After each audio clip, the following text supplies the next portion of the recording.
The rain patters against Alex's hood as she steps off the crumbling sidewalk and onto the overgrown path leading to the Rosewood Grand Hotel. Once a luxurious landmark, the hotel now stands as a decaying relic of a forgotten era. Its once pristine exterior is cracked and weathered, vines climbing its walls like skeletal fingers.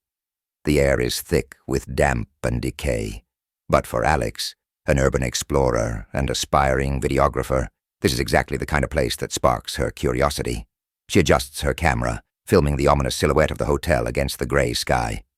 "This is it," she whispers into her mic, her voice trembling with excitement. "The Rosewood Grand, abandoned for over 30 years. They say the last owner just walked away, left everything behind. No one really knows why." The heavy wooden doors groan as she pushes them open. Inside, the grandeur of the lobby is cloaked in shadows and dust. A massive chandelier hangs precariously, its crystals dulled by time.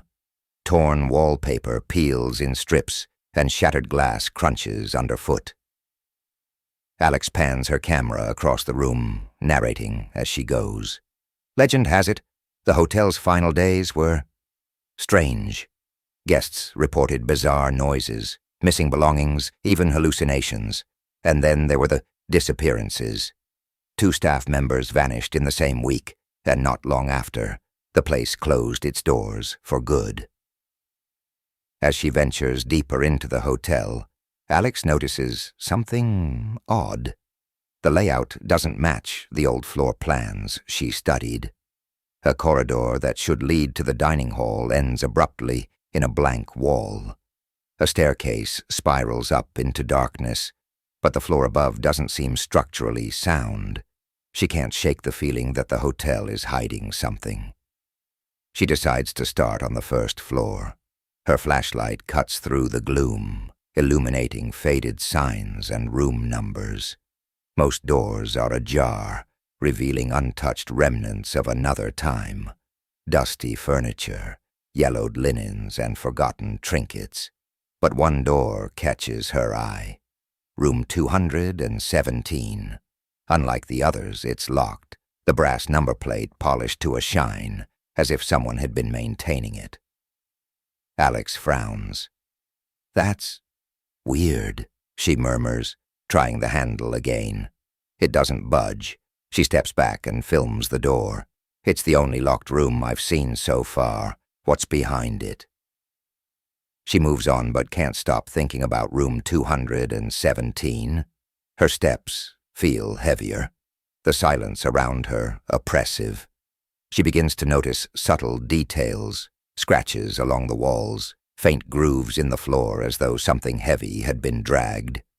She tries to brush it off as her imagination, but the unease grows. Finally, she makes her way to the manager's office, hoping to find something useful.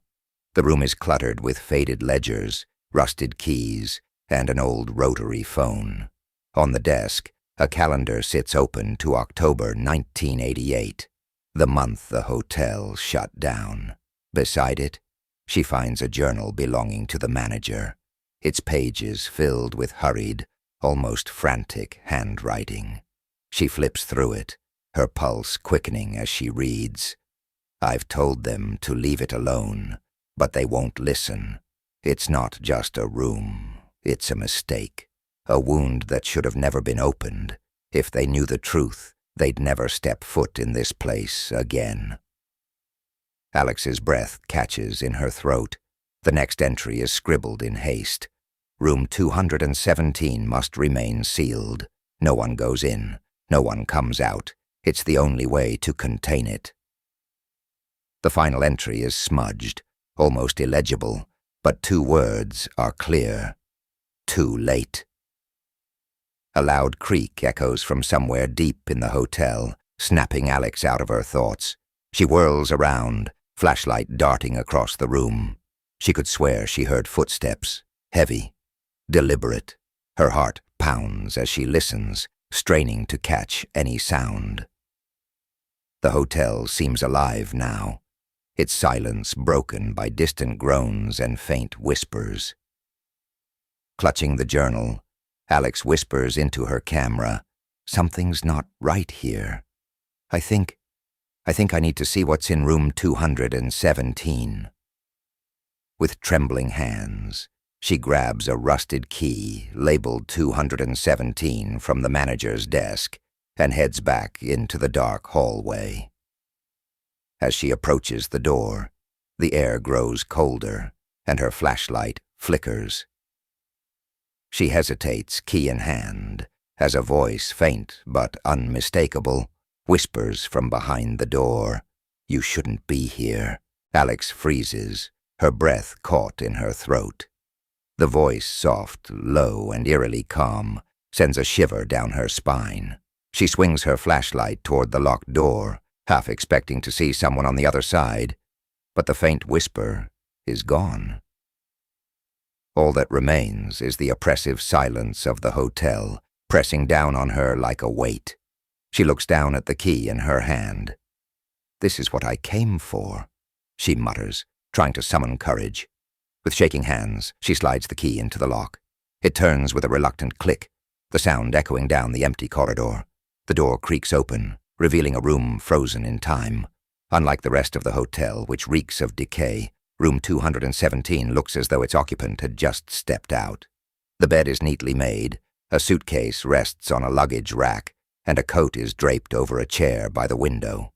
The air is stale, heavy with a faint metallic scent, but otherwise the room is eerily untouched.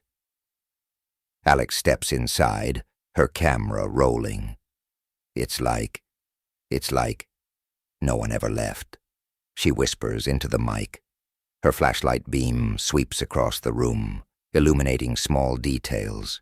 A half-empty glass of water on the nightstand, a newspaper folded neatly on the desk. The headline reads, October 13th, 1988. Local hotel closes amid scandal. As she moves further into the room, she notices something odd. A photo frame on the nightstand. Inside the frame is a faded black-and-white photo of a man, his features sharp and imposing. He stands in front of the hotel, his eyes staring directly at the camera. Alex feels an unsettling pull, as if his gaze is fixed on her. She sets the frame down, trying to shake the feeling. Then she notices it. In the corner of the room, just barely visible under the bed, is a small, weathered notebook. She crouches down, carefully pulling it out. The leather cover is cracked, and the pages inside are yellowed with age. The name written on the first page makes her stomach drop. Dr. Lawrence Bell. Her mind races. She had read about Bell while researching the hotel, a controversial psychologist who allegedly stayed at the Rosewood Grand in its final days. He was rumored to have conducted experiments on human memory, experiments so extreme they led to his ostracization from the medical community. And now, here in her hands, was his journal. She flips through the pages, her flashlight flickering, as if reacting to the weight of what she's uncovered. The entries are chilling. The mind is a fragile thing. With the right stimuli, memories can be erased or rewritten entirely. Room 217 is ideal for the experiment. Its isolation ensures no interference. The results are promising. One subject recalls nothing of their previous life.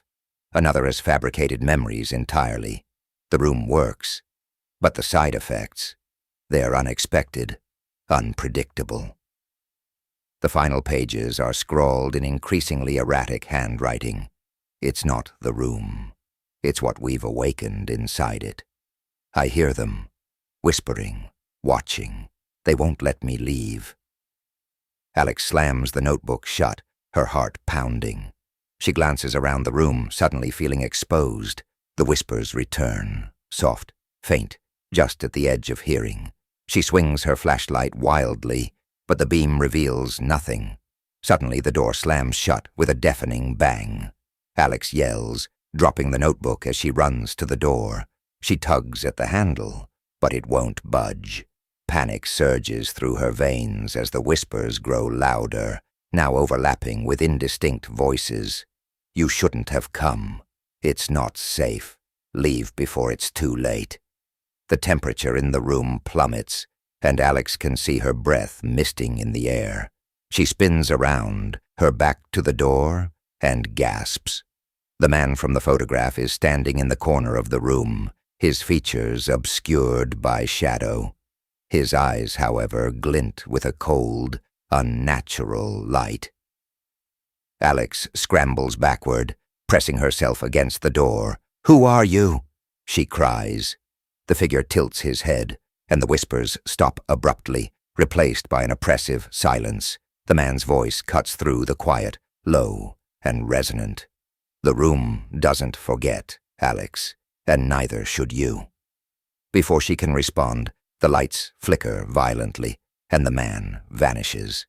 The door flies open behind her, and she stumbles backward into the hallway. The whispers fade, replaced by the steady hum of silence. Gasping for air, Alex looks back into the room. It's empty. No photograph, no suitcase, no notebook.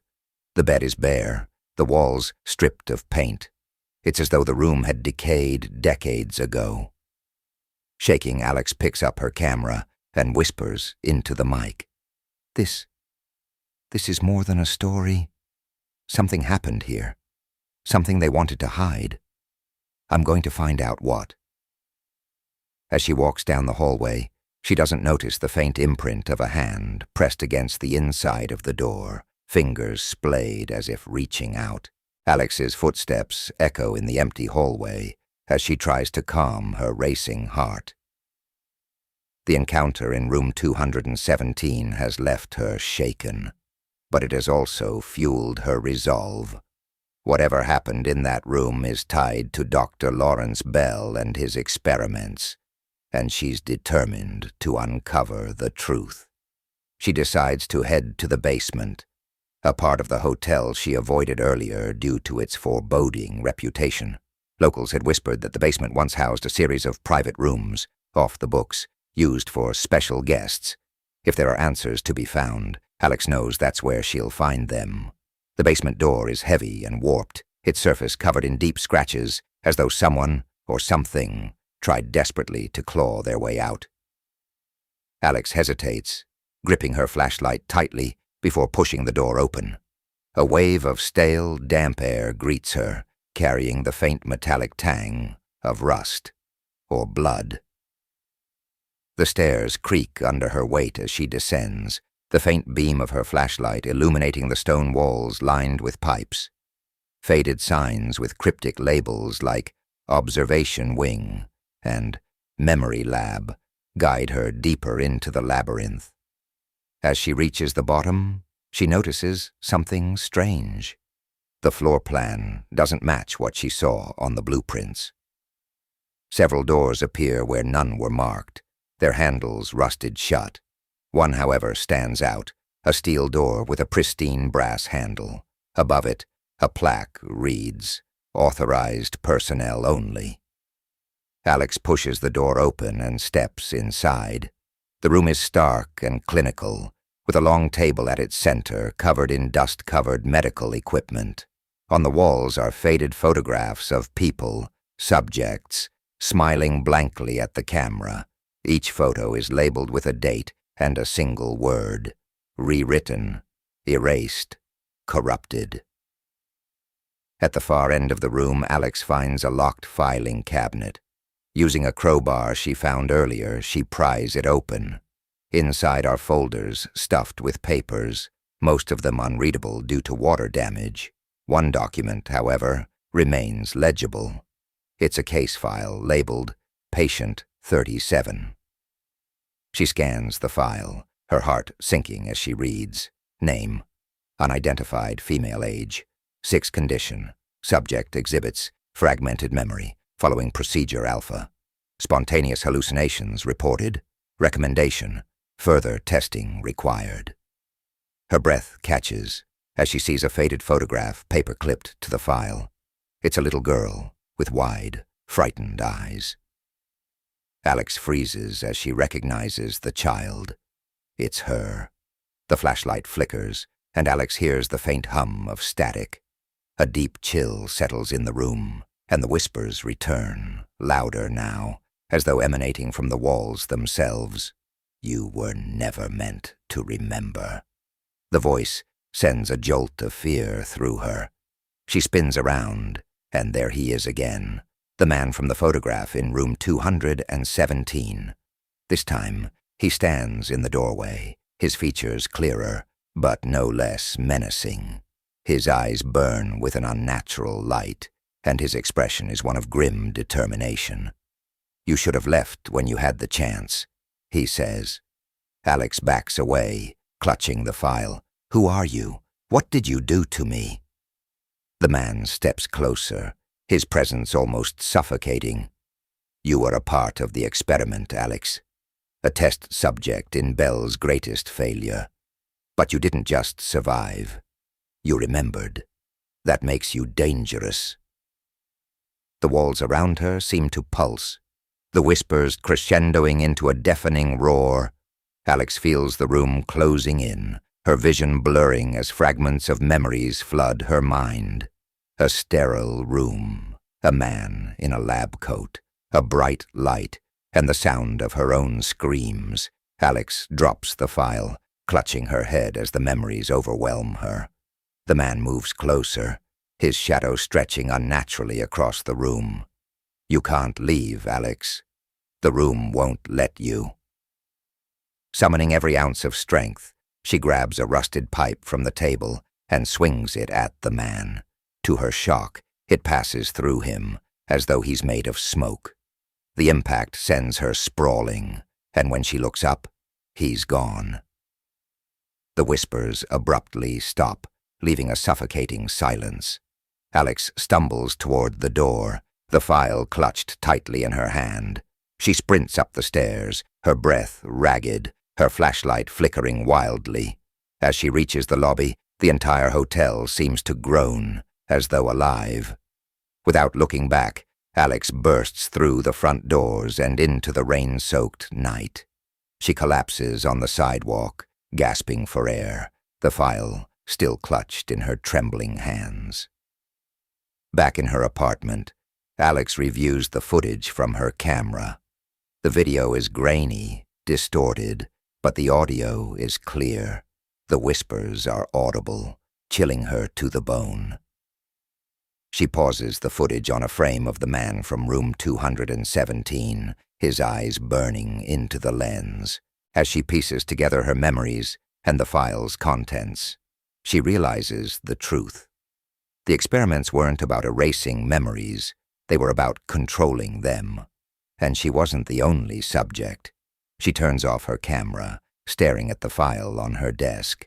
On the last page is a handwritten note in Dr. Bell's scrawled handwriting. Room 217 was only the beginning. Her phone buzzes. It's a text from an unknown number. You've gone too far, Alex. Stop digging. She looks out the window into the dark street below. A figure stands under a flickering street lamp, its face obscured by shadow. Alex shuts the curtains and locks the door, but deep down she knows. This isn't over. Alex shuts the curtains, locking her doors and windows, her heart pounding. She replays the footage from her camera, trying to focus despite her fear. Her discoveries at the hotel, room 217, Dr. Bell's journal, and her connection to the experiments feel like puzzle pieces she can't yet fit together. The footage is glitchy and distorted, but the audio is clear. As she listens, she hears faint whispers layered beneath her narration. You are never meant to remember. Room 217 holds the key. The final clip freezes on a frame of the glowing door labeled as 217, but just before it cuts, a shadow passes in front of the camera, a figure she hadn't seen in the moment. Alex rewinds and pauses the footage. The figure's outline is unmistakable. It's the man from the photograph. She begins to scour the journal and the files she retrieved from the hotel, hoping for more answers. A recurring phrase stands out in Dr. Bell's notes. The room rewrites the past. One entry chills her to the core. Memory is not fixed. With the right conditions, the room can erase or create entirely the new truths. It is no longer just an experiment. It has become alive. Alex realizes that room 217 wasn't just a site of experiments. It's a sentient entity, manipulating not just memories but reality itself. Over the next few days, Alex notices strange occurrences. Objects in her apartment appear out of place. Voices whisper her name at odd hours. Her reflection in the mirror sometimes lags behind her movements. Each time she watches the footage from the hotel, new elements appear. Frames of people she doesn't recognize or symbols she hadn't noticed before. One night, she finds her own name scrawled in her handwriting on the back of a photo from the hotel archives. Return to the room. Unable to shake the feeling that the answers lie back at the Rosewood Grand, Alex gathers her equipment and drives to the hotel. The building looms larger in her mind now, like a living entity, waiting for her return. Inside, the hotel seems different. The decay is worse, the air heavier, and the shadows seem to stretch unnaturally. Room 217 calls to her, but the basement also lingers in her thoughts. Determined to confront whatever haunts her, she ventures downward first. In the basement lab, the glowing doorway is now gone, replaced by a crude, carved archway, surrounded by symbols etched into the stone. The symbols match those from Dr. Bell's journal: spirals, eyes, and what looks like fractured hourglasses. As Alex films the scene, the camera begins to glitch again, static overtaking the screen. She steps closer to the archway, and faint whispers return, louder this time. It was never just you. Open the door. The basement shakes violently, dust and debris raining from the ceiling. Alex flees, heading for room 217. When she reaches room 217, the door is wide open, its glow pulsating like a heartbeat. Alex hesitates, but a voice, her own, echoes faintly from within. Come inside. Inside, the room is transformed. It no longer resembles the untouched suite from her first visit. Instead, it's a twisted, surreal space. Furniture floats, walls ripple like water, and photographs of her life, both real and unfamiliar, hang suspended in midair. Each photo shows her in different moments, but some depict events she doesn't remember. Birthdays, friends, and even tragedies that don't align with her past. The man from the photograph appears again, stepping out of the shadows. This time his form is more solid, his voice steady and calm. You are the key, Alex. Your memories were never yours alone. He explains that she was part of an experiment to explore the limits of memory manipulation, but she was unique, resistant to the room's rewriting abilities. As a child, she escaped, but not before the room imprinted itself onto her mind. Now, it's drawing her back, trying to complete what was started. If you leave now, you'll forget everything, he says, but if you stay, you'll finally understand. Alex is faced with an impossible decision. Step into the glowing doorway at the center of the room and confront the full truth, or leave and risk losing not only her memories of the Rosewood Grand, but pieces of herself forever. She hesitates, her camera still rolling. The whispers grow louder, almost deafening, and the room begins to collapse around her. She looks into the camera and whispers, "If I don't make it back, find the truth." With one final breath, Alex steps into the glowing doorway. The camera cuts to static. In the final frame, the lens focuses on the empty, decaying hallway, outside room 217. The door swings shut, and the whispers fade into silence. The video ends with a haunting final message. Some doors were never meant to be opened.